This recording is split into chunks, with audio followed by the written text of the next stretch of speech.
An Iranian nuclear scientist was assassinated either by Israel or the U.S., or potentially both. There was potentially some coordination between the two.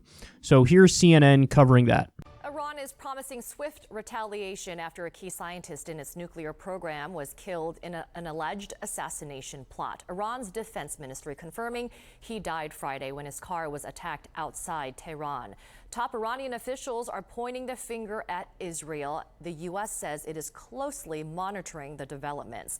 And the aircraft carrier, the Nimitz, is being sent to the Persian Gulf, though the Pentagon says it's unrelated to escalating tensions with Iran. CNN's senior national security correspondent, Alex Marquardt, joining me now. Hi there, Alex. Have we heard anything from Israel about this assassination?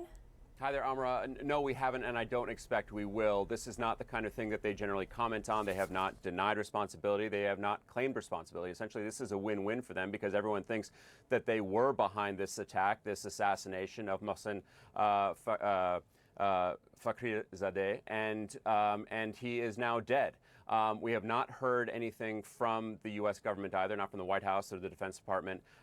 You did note that U.S. official said that they are watching the situation closely, but what we are hearing from Tehran is that there will be revenge for Fakhrizadeh's killing, and that it will come at the right time, according to the President Hassan Rouhani.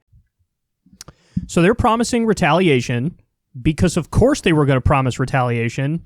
They have to retaliate. They're not in a position where they can't retaliate. And not only was this going to happen in this instance, this is exactly what happened when the United States assassinated General Soleimani. We killed General Soleimani, and then there were immediate retaliatory strikes in Iraq. Shia militias in Iraq attacked either our troops or troops that we're aligned with. And so, of course, this is going to happen. That's the way it works. You think they could just take an assassination of one of their commanders lying down? Or you think that we could kill one of their top nuclear scientists and they would just overlook it as if it's like a whoopsie? Of course not. It was intentional. It was intentionally done, and so there's going to be a backlash. That's the way that these things work. Now, the thing that I first go to every time I hear a story like this is the Chomsky rule. And I've said it before on this program, I think that Noam Chomsky is like the only person who actually believes in international law, cares about international law, and applies international law. And so his rule is just, flip the people in the story here. So what would happen if it was Iran that assassinated a top Israeli nuclear scientist? Or it was Iran that assassinated a top American nuclear scientist? Could you imagine the reaction from our government or the Israeli government, or even imagine the reaction of the media in the United States of America? I mean, it would clearly be viewed accurately as a brazen act of war, as an aggressive act, as a violation of international law. And my guess is we would immediately go to war. There wouldn't be any, build up or tit for tat response where it's like, okay, they killed one of our scientists, so now we'll kill one of their scientists. No, it would have been like, all right, let's go. It's time to suit up. We got to go fight a war. But notice when you flip the people in the story, when you flip the sides in the story, look at the way that it's discussed. Because there's a lot admitted by the way in which they cover the story. So, first of all, the brazen lies. So they say in this CNN piece, a U.S. aircraft carrier is being sent to the Persian Gulf, but don't worry, it has nothing to do with this. How stupid do they think we are? How stupid do you have to be to actually swallow that propaganda whole? And that says a lot about CNN. That says that whatever their CIA sources and Pentagon sources, intelligence agency sources, whatever they tell them, they're like, oh, right on. We're just going to act like that's gospel and that's truth. And we're going to run it uncritically. Imagine saying that uncritically. They didn't even add, The U.S. government says that it has nothing to do with it. They just say as if it's a fact, like this has nothing to do with it. And then you have CNN saying this situation was, quote, a win-win for Israel. It's a win-win for Israel. Would they talk about this in strategic terms? Again, if you flip the roles, would they do that if Iran assassinated a U.S. nuclear scientist or an Israeli nuclear scientist? Would they be like, listen, let's call balls and strikes here. Let's keep it real. This is a win-win for Iran because they killed the scientist and now they're not, accepting responsibility for it, but everybody thinks they did it anyway. So it's a win-win. It's a win from a strategic perspective and a marketing perspective, and it's a win because they actually killed a top nuclear scientist. Is that how it would be discussed if Iran did it? Of course not. So this segment is just oozing and dripping with bias in the most disgusting, over-the-top ways that people don't even take a moment to digest and parse and recognize. So here we are. Listen, one of the main reasons why this is happening, and I'd be willing to bet a lot of money on this point. Unfortunately, we can't prove it, so there's no point in actually betting on it, but I would be willing to bet a lot of money on this.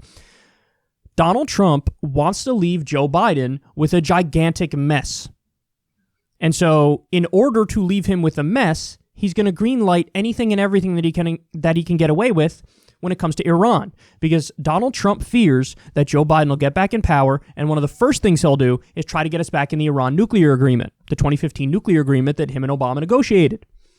And so Trump wants to make sure that doesn't happen. So what's he doing?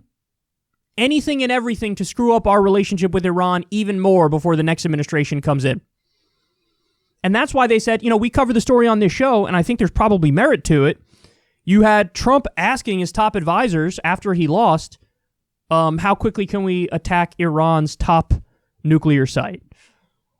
And then we're in such a bad position that even the uber neocon hawks like Mike Pompeo and Mike Pence were like, hey, dog, listen, we can't really risk that right now. Like, if you wanted to do that like a year ago, that's sort of what's up, and we'd be with you. We're down for attacking whatever in Iran, of course.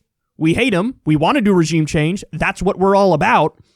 But you want to do it now? I mean, it's a little too late, because what happens is you create a giant international crisis. You could spark World War III, and then immediately as that's happening, we're in a weak position because the administrations are changing. The transition is occurring. So, I mean, that's catching us with our pants down in no uncertain terms. So even the uber neocon hawks were like, gonna have to X-nay on the plans, gay, because that shit ain't gonna work, man. We can't do that. So Trump was looking to attack Iran, looking to immediately start war with Iran. And instead, what happened is this, my guess is this is what they floated as like a plan B. Either the United States or Israel or both working together were like, well, we have intelligence on their top nuclear scientists, so why not kill them? Now, the other thing I have to point out, and you're not going to get this at all in mainstream media, and it's pathetic because they need to do their job and they need to do it right, is that there's no evidence Iran even has a nuclear weapons program. There's no evidence Iran even has a nuclear weapons program. Now, I know you hear that and you're like, Jesus, like what? What are you talking about? The underlying assumption in every single thing you've ever heard in discussions about Iran is that they do have a nuclear weapons program. There is no evidence they have a nuclear weapons program. In fact, all the evidence is to the contrary. All the evidence is that to the extent they have nuclear power, the uranium is only enriched to the point where you can have power for your power grid and you can do research. And the point of enrichment to actually get a nuclear bomb is way above and beyond what they have the capacity of doing and what they're currently doing. So there really is no Iranian nuclear weapons program. There's all this talk about like, oh, well, the breakaway time for them to create a single weak nuclear weapon is like a year or whatever. They change how long that would take depending on the day. But they don't actually have a nuclear weapons program. And beyond that, remember, they followed to a T the nuclear agreement from 2015. Every single time the IAEA, the International Atomic Energy Agency, went in there to do their job, to regulate and to make sure that they're only enriching to a certain point, every single time they passed with flying colors. Every single time. So they followed the agreement perfectly. We ripped up the agreement. By the way, I love this next part. What we do is We pull out of the agreement. We chastise them. Then they say, by the way, the actions don't prove that they actually did this, but they say, well, I guess maybe we should start creating weapons. And then we start berating them for moving in that direction. We can't rip up the agreement and then force them to continue to abide by the terms of the agreement that we pulled out of. That makes less than no sense. That's beyond schoolyard bully stuff. That's like schoolyard bully with a 52 IQ.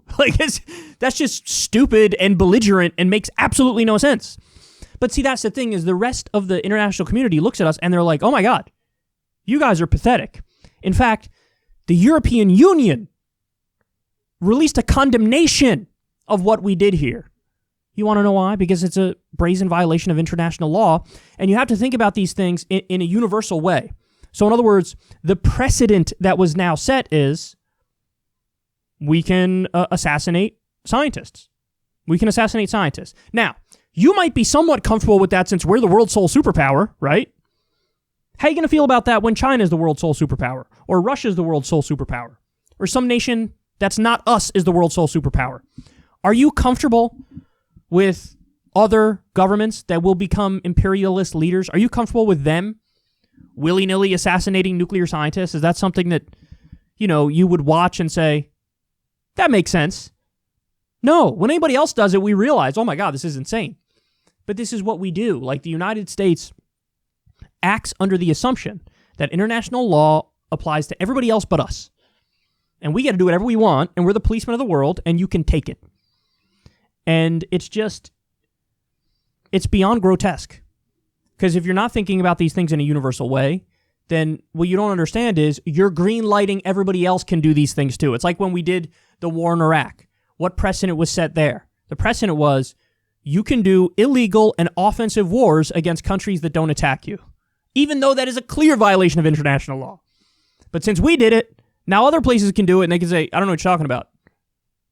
See, the U.S. did it. Everybody's doing it. I don't know. So, of course, we're going to allow this to happen. And it's the total disintegration of law and order.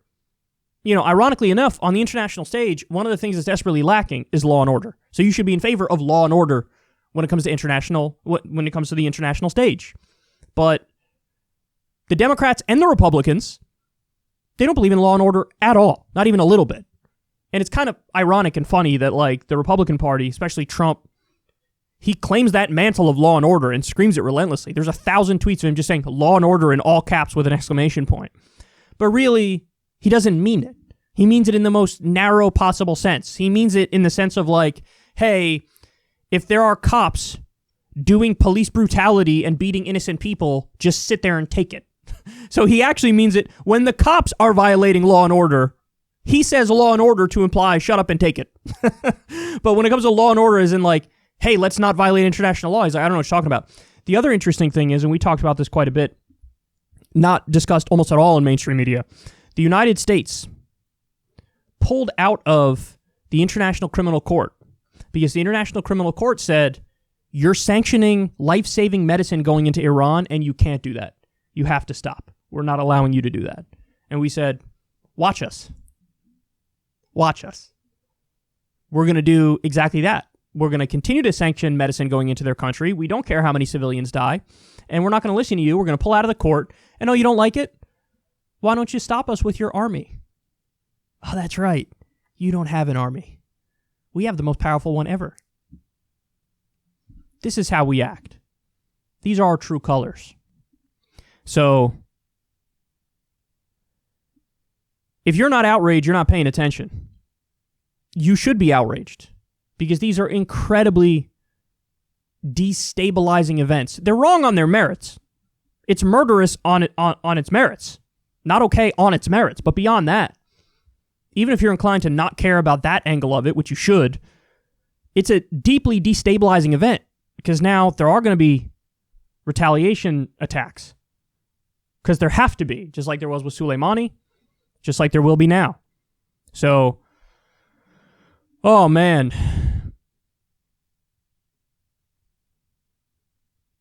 I mean, I don't have any high hopes at all for Biden. In fact, everything he's shown me so far is that he's going to be worse than what we all expected. He's going to be really, really bad. But for the love of God, January 20th can't come fast enough. because they're actively trying to fuck shit up on the way out the door. And it's not even subtle.